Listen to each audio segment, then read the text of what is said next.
সকালবেলা ঘুম থেকে উঠেই রেডি হয়ে চললাম হচ্ছে এখন ভোট দিতে। তার কারণ হচ্ছে এরপরে যত বেলা হবে তত কিন্তু আরো লোকজনের ভিড় বাড়বে, আরো লাইনে বেশিক্ষণ দাঁড়িয়ে থাকতে হবে। তো দেখতেই পাচ্ছ আমরা কয়েকজনের পিছনেই ছিলাম। আর দেখো তোমাদের সাথে কথা বলতে বলতে আমার কিন্তু ভোটও দেওয়া হয়ে গেছে। আর এখানে আমি মা বোন তিনজন মিলে একটু ভোট দিয়েছি সেটার প্রমাণ রাখছিলাম সেলফি তুলে। দেন টান টান করে পুজো টুজো দিয়ে যে একটু বসেছি অমনি বাইরে শুরু হয়ে গেছে বৃষ্টি। আর মা দেখো একটা চাদর কেচে মেলেছিল আর সেটা তোলার টাইম পাইনি, তার আগে ঝমঝমে বৃষ্টি শুরু হয়ে গেছে। আর দেখো কি জোরে বৃষ্টি হচ্ছে, মানে আমার তো খুব মজা লাগছিল এত বৃষ্টি দেখে। আমার তো রীতিমতো বৃষ্টিতে ভিজতে ইচ্ছা করছিল, কিন্তু সেটার কোনো উপায় ছিল না কারণ আমি স্নান করে অলরেডি চলে এসেছি। তাই একটুখানি বৃষ্টির জলে হাতটাই ভিজিয়ে নিয়েছি।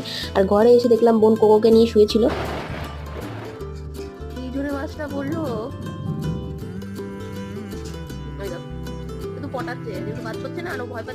এত জোরে জোরে বাজ পড়ছিল যে কোকো অনেক ভয় পাচ্ছিল আর একদম গুটিসুটি হয়ে বসেছিল।